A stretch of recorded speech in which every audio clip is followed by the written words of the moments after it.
بسم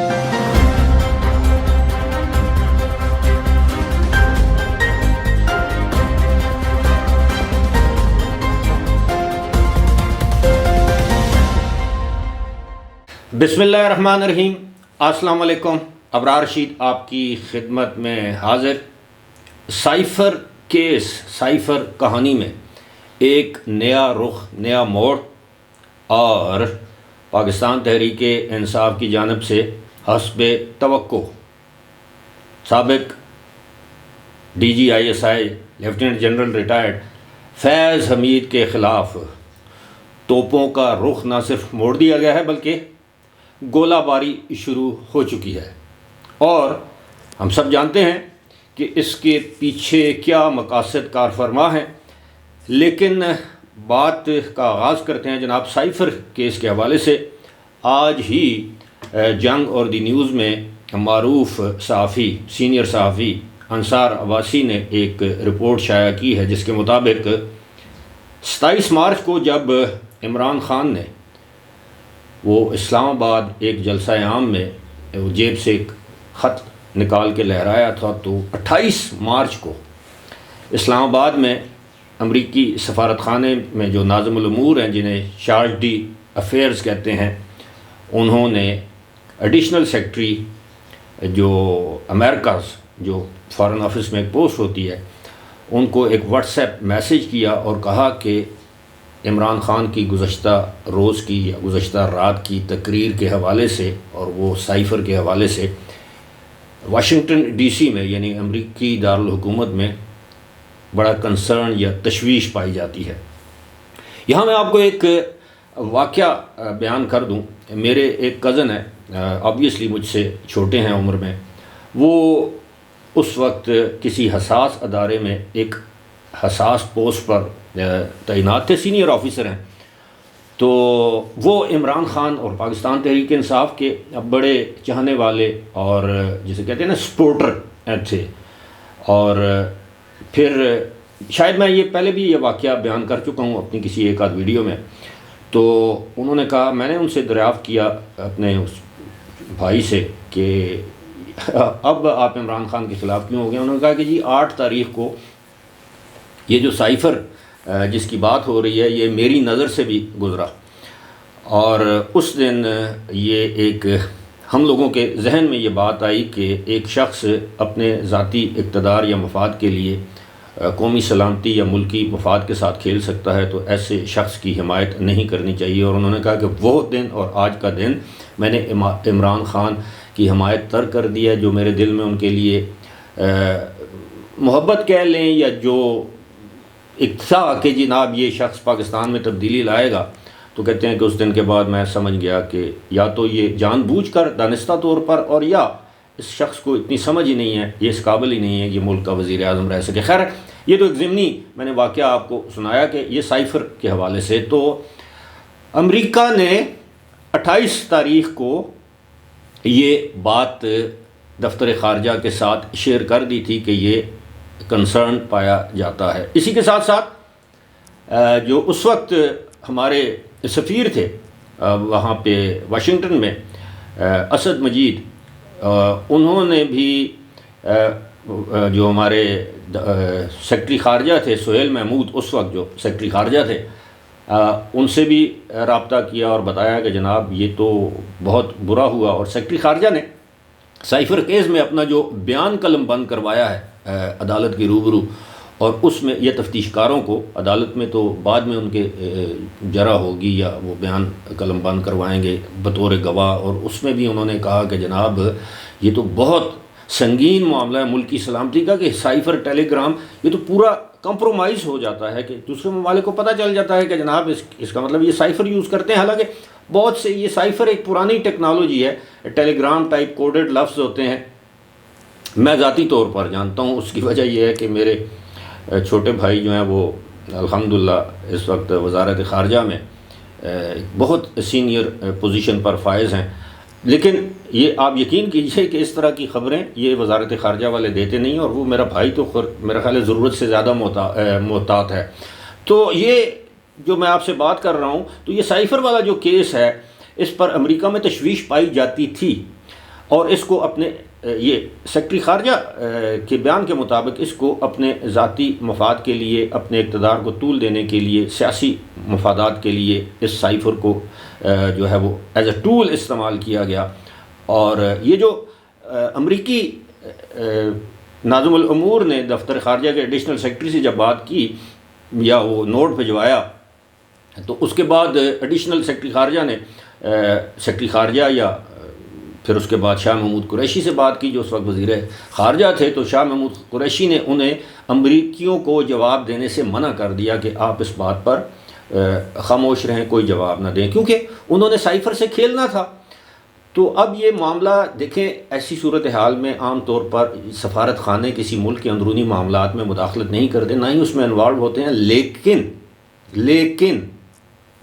اگر ضرورت پڑے تو آپ یقین کیجئے کہ پاکستان کی جو عدالتیں ہیں وہ جو ڈونلڈ لو ہے جس کے حوالے سے یہ ساری کہانی چلی ہے، وہ اس کو بھی طلب کر سکتی ہے۔ بے شک ان کے پاس ڈپلومیٹک امیونٹی ہے، وہ آئیں یا نہ آئیں، وہاں سے زوم پر، اسکائپ پر، یعنی ویڈیو لنک کے ذریعے اپنا بیان قلم بند کروا دیں، لیکن اس میں معاملہ یہ ہے کہ اس میں وہ حکومت یعنی عدالت ان کو طلب کر سکتی ہے، اور یہ بہت بڑا واقعہ ہوگا اگر ان کو طلب کیا جاتا ہے کہ جناب آپ اپنا نقطۂ نظر دیں۔ لیکن یہ بات وہی ہے کہ آپ ملک کے کچھ ایسے معاملات ہوتے ہیں جن کو آپ جتنا اچھالیں اتنا ہی آپ کے ملک یا ملک کے مفادات کے خلاف وہ بات جاتی ہے، پھر دوسرے ممالک آپ پر اعتبار یا اعتماد کرنا چھوڑ دیتے ہیں۔ اب آتے ہیں یہ جو فیض حمید کے حوالے سے میں نے بات کی ہے، زلفی بخاری نے ایک یا دو روز پہلے شہزاد اقبال جیو کے ایک اینکر ہیں جو نیا پاکستان نامی پروگرام کرتے ہیں، اس پر انہوں نے ایک انٹرویو کیا زلفی بخاری کا، اور زلفی بخاری نے کہا کہ جناب جنرل فیض حمید سب چیزوں کے ذمہ دار تھے، اور ان کی ایمبیشنز تھیں یا وہ ایمبیشس تھے، یعنی ان کی خواہش تھی کہ وہ آرمی چیف بنے، اور وہ جو بھی عمران خان کو انفارمیشن دیتے تھے تو وہ یقینی طور پر مینیپولیٹڈ ہوتی ہوگی، یعنی اس میں تحریف کی جاتی ہوگی، کیونکہ وہ آرمی چیف بننا چاہتے تھے اور درست انٹیلیجنس معلومات وزیر اعظم کو فراہم نہیں کر رہے تھے، اور یہ معاملہ سارا انہوں نے فیض حمید پر ڈال دیا۔ لیکن ساتھ ہی ساتھ یہ بھی کہا کہ ہمیں چاہیے کہ ہم افراد کے بجائے اداروں کے ساتھ مخلص رہیں، افراد آتے جاتے رہتے ہیں اور ادارے جو ہیں وہ قائم رہتے ہیں، تو اس لیے ہم عمران خان یا ان کی حکومت کو چاہیے تھا، ماضی میں بھی جن لوگوں نے افراد کے ساتھ تعلقات قائم کیے تو انہوں نے نقصان اٹھایا، اور عمران خان نے بھی نقصان اٹھایا، اور انہوں نے کہا کہ جناب یہ بعد میں انہوں نے تسلیم کیا کہ یہ عمران خان کی غلطی تھی کہ انہوں نے جنرل فیض حمید پر بھروسہ کیا، یا بجائے اس کے کہ وہ ISI کے ادارے کے طور پر، کیونکہ آپ کے علم میں ہے کہ موجودہ جو آرمی چیف ہیں جنرل عاصم منیر، ان کو عمران خان نے 24 گھنٹے کے نوٹس پر جنرل باجوہ کو شکایت کر کے ان کو ان کے عہدے سے اتوار کے دن، چھٹی والے دن فارغ کروایا تھا۔ اور اس کے آپ کو پتہ ہے، تفصیلات پتہ ہیں کہ انہوں نے عمران خان کو ایک فائل حوالے کی تھی، جو چیزیں اب سامنے آ رہی ہیں کہ جناب آپ کی اہلیہ اور یہ فرح گوگی اور احسن جمیل گجر اور بزدار اس طرح کے معاملات میں ملوث ہیں، تو آپ اس کا نوٹس لیں، آپ کے گھر میں یہ سب کچھ ہو رہا ہے، جس کی پاداش میں بجائے شاباش دینے کے عمران خان نے عاصم منیر کو ان کے عہدے سے برطرف کروایا۔ تو اب یہ اسے آپ کہہ لیں نا کہ یہ بارش کا پہلا قطرہ جو زلفی بخاری نے، اب یہ وہ لوگ ہیں جو فیض حمید کے پروردہ تھے۔ یہ زلفی بخاری، آپ کو یاد ہوگا کہ عمران خان کی حکومت بننے سے پہلے زلفی بخاری کا نام ایگزٹ کنٹرول لسٹ میں تھا، اور جہاز ایئرپورٹ پہ لاہور کھڑا تھا، یہ عمران خان اور ان کے اہلیہ اور یہ دیگر لوگ جا رہے تھے علیم خان کے جہاز پر سعودی عرب میں عمرہ ادا کرنے کے لیے۔ تو آپ کو یاد ہے کہ 1.5 گھنٹے کے اندر ایگزٹ کنٹرول لسٹ سے زلفی بخاری کا نام نکالا گیا، اور کس کے کہنے پر نکالا گیا؟ جنرل فیض حمید کے کہنے پر نکالا گیا۔ یہ تمام لوگ بینیفیشری رہے ہیں فیض حمید کے، اور آج برطانیہ میں بیٹھ کر یہ کہہ رہے ہیں کہ جناب یہ تو سارا کچھ فیض حمید جو ہے وہ کر رہے تھے، اور وہ خود آرمی چیف بننا چاہ رہے تھے، اور انہوں نے عمران خان کو استعمال کیا۔ اب آپ دیکھیں ہمارے ملک کا المیہ دیکھیں کہ کس طرح معاملات چلائے جاتے رہے، یعنی بظاہر تو آپ جو چیزیں سامنے آ رہی ہیں اس سے تو ہمیں ایسے محسوس ہوتا ہے کہ ایک ایٹمی طاقت، ایک ایٹمی قوت کے جو ملکی جو انتہائی حساس اور نازک معاملات تھے وہ کون چلا رہا تھا؟ بشرا بی بی یا بشرا بیگم عرف پنکی پیرنی، فرا گوگی، احسن جمیل گجر، عثمان بزدار،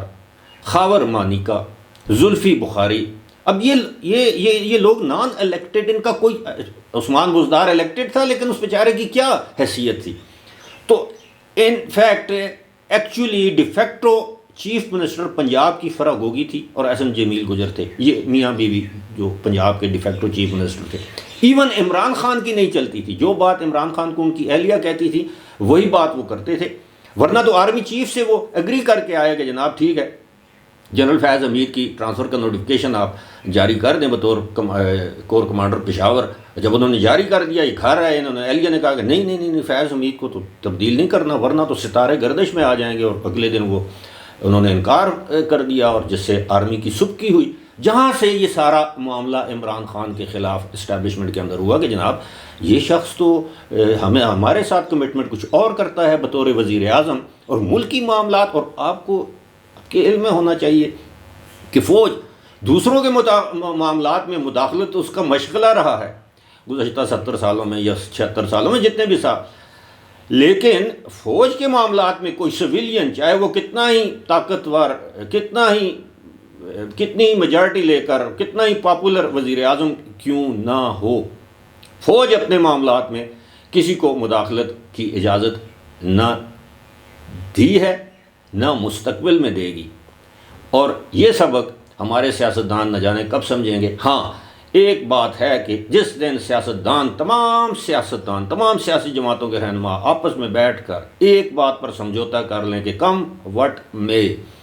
وی will never ask help from army against اور پولیٹیکل اپوننٹس. جب آپ استعمال ہوتے ہیں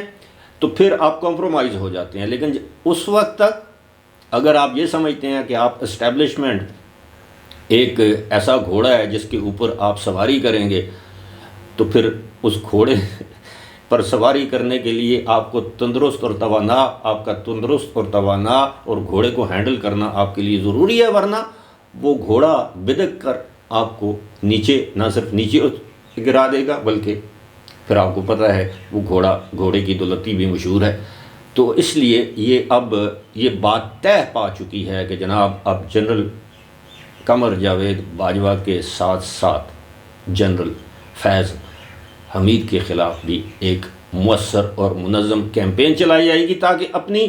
ناکامیوں کا ذمہ دار جنرل فیض حمید کو قرار دیا جائے اور ان سے خود کو الگ کیا جائے. فی الحال مجھے دیجیے اجازت. خدا حافظ.